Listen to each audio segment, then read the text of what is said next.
যুদ্ধবিমান ধ্বংস হওয়ার পর যুক্তরাষ্ট্র তাদের নিখোঁজ এয়ারম্যানকে উদ্ধারের নামে ইরানে যে অভিযান চালিয়েছিল তার আসল উদ্দেশ্য ভিন্ন ছিল বলে দাবি করল তেহরান।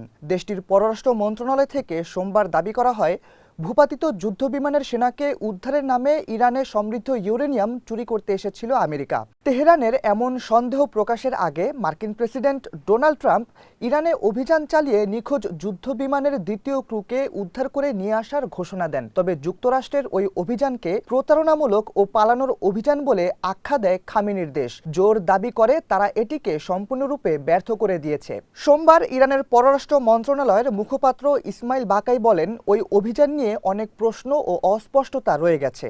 যে এলাকায় মার্কিন পাইলটকে খুঁজে পাওয়ার দাবি করা হয়েছে সেখান থেকে অনেক দূরে নামতে চেয়েছিল মার্কিন বিশেষ বাহিনী, যা নস্যাৎ করে দেয় আইআরজিসি। JBS holdings limited.